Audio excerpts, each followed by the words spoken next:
Hey there guys, Slyfox Kynyo here with the next episode of Dragon Ball FighterZ. So, as I said in the last episode, I have been trying to do some new recording stuff.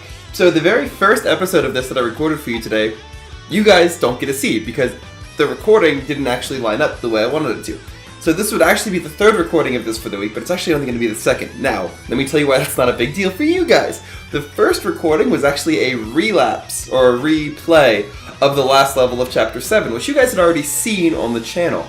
But the game hadn't saved when I exited, so it put me back there anyway, so I replayed it. We got Gotenks again, like you guys saw the Gotenks level, so that's already a thing.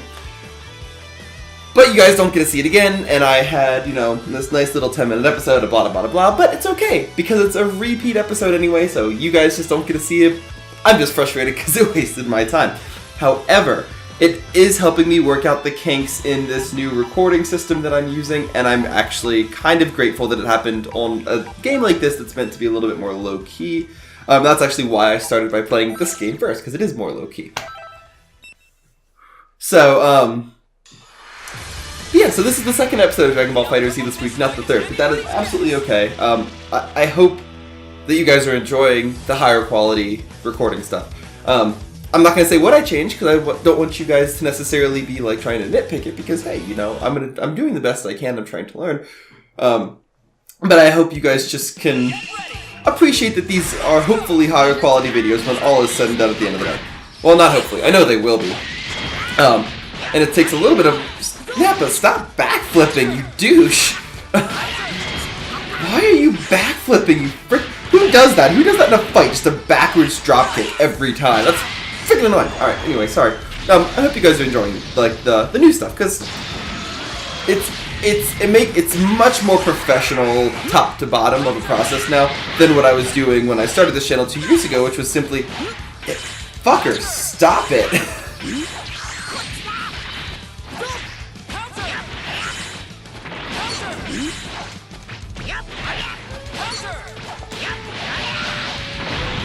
Dick. Weed. Just die. I don't care about what I'm supposed to be doing. I want you to just die, because you're pissing me off.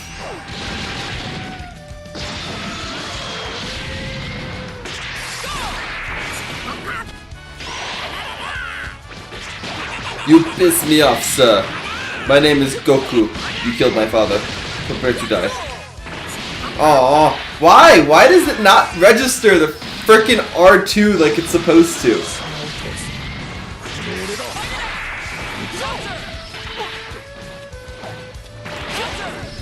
Like, it registers that just fine, and it registers that just fine, but it doesn't register that one. Okay, that time it did. But it didn't with Goku. Oh wow, KO'd the hell out of Cell. I didn't realize I was that close. But yeah, no, I don't get why sometimes fighting games will understand one combination and not understand it some other times. Because to me, it feels like I'm doing the same thing. Again, those of you who are fighting game gurus, there's probably a reason. Like, there's probably some timing differential that you have to push this button and this button within this time range for it to work. But I'm not a fighting game guru. If anything, I'm a filthy fighting game casual. RPGs, maybe more of a guru. Fighting games, filthy casual. And I'm okay with that. Because fighting games are casual games to me. I know I'm going to offend a lot of fighting game people by saying that. But they are. To me, fighting games are very much a casual thing. Because they're just fun button mashers. And there's definitely strategy. There's definitely all this other, like, deep technical stuff. But it's not something that I've ever spent my time to try to wrap my mind around. Versus something like Overwatch or Call of Duty, where I've spent so much time playing those games and actually studying strategies and watching videos and learning things. And it's like, that's an entirely different realm to me. Like, I play Overwatch with the intent of being one of the best. Now, obviously, I'm not one of the best, but like, that's what I try to do when I play Overwatch. Is I try to play it in such a way that I could be, right?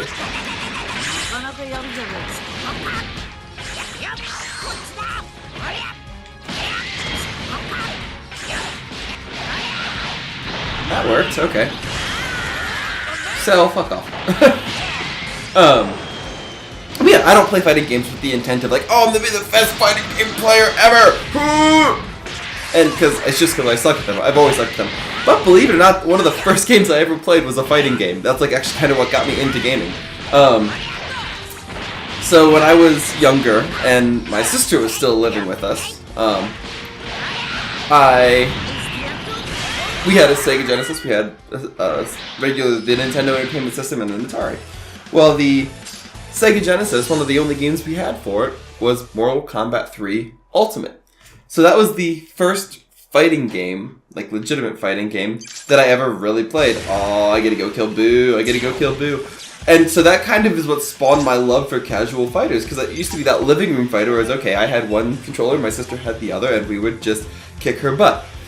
I don't know how many of you have played Mortal Kombat 3 Ultimate, but it was, in my opinion, it was the last of the great Mortal Kombat. I don't think they've really encapsulated that feeling in a Mortal Kombat game since, but I haven't played a lot of the new ones, so I could absolutely be wrong. But what I found in that one was that they had stun locks that were awesome. I'm gonna pronounce the dude's name wrong. I always called him Noob Saboot, but I actually don't know how to properly pronounce his name. So Noob, the shadow ninja.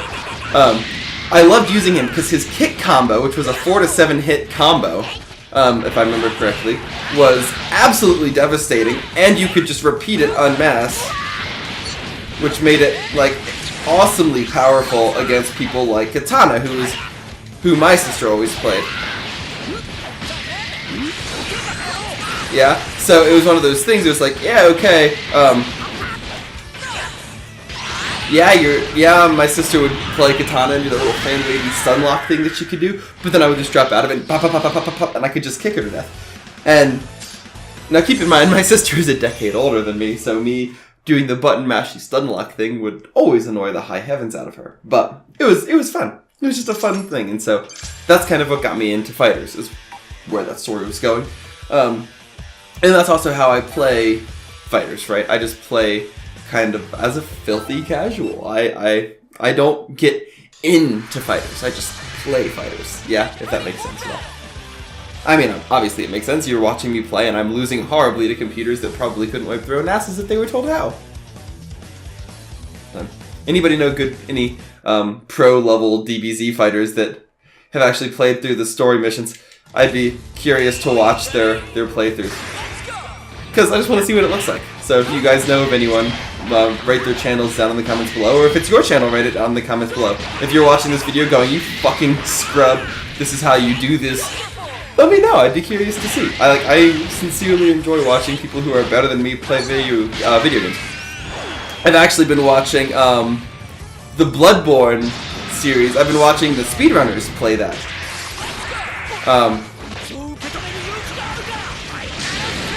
Because I probably have 400 hours logged on Bloodborne, like, between all of my characters. Not even kidding.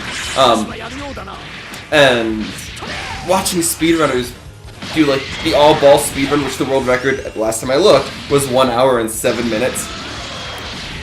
Oh, 1 hour and 17 minutes. It was just over an hour. It was amazing watching this man play through Bloodborne. I'm assuming it's a man. I don't know, actually, because the current world record holder video doesn't have a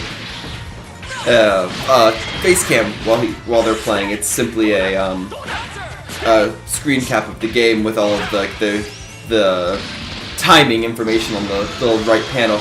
So I don't know if it is a male or a female. The character they played with was a female, but that really doesn't mean anything because I generally play with females as well. Maybe that says more about me than them, but I mean either way.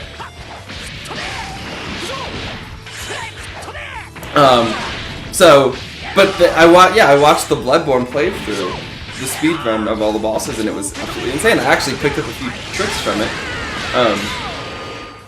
But I enjoy watching people who are the top of the level do something. And I mean, I'm sure that's true for all of us. If somebody's the best at doing something, we enjoy watching them do it just because that's cool, right? It's cool to watch the people that are the best at something do something. Which is funny because then the rest of you are at my channel going, this fucking scrub. And I know that, and that's okay. I am not great by any shape or form at anything. And I am 100% okay with that. But I like it. So if you guys have any videos or anything or any other channels that you're like, hey, go check this out. These guys are amazing at X, Y, or Z. show me. I would be glad to go and see him. So, thank you very much for watching. This brings us to the end of this episode of Dragon Ball FighterZ. Hopefully the recording actually worked this time, but I'll find out in a couple seconds. And obviously you guys found out because it's on the channel. But thank you very much. I hope to see you guys in the next video. And remember, through gaming, we can change the world. Slyfox out.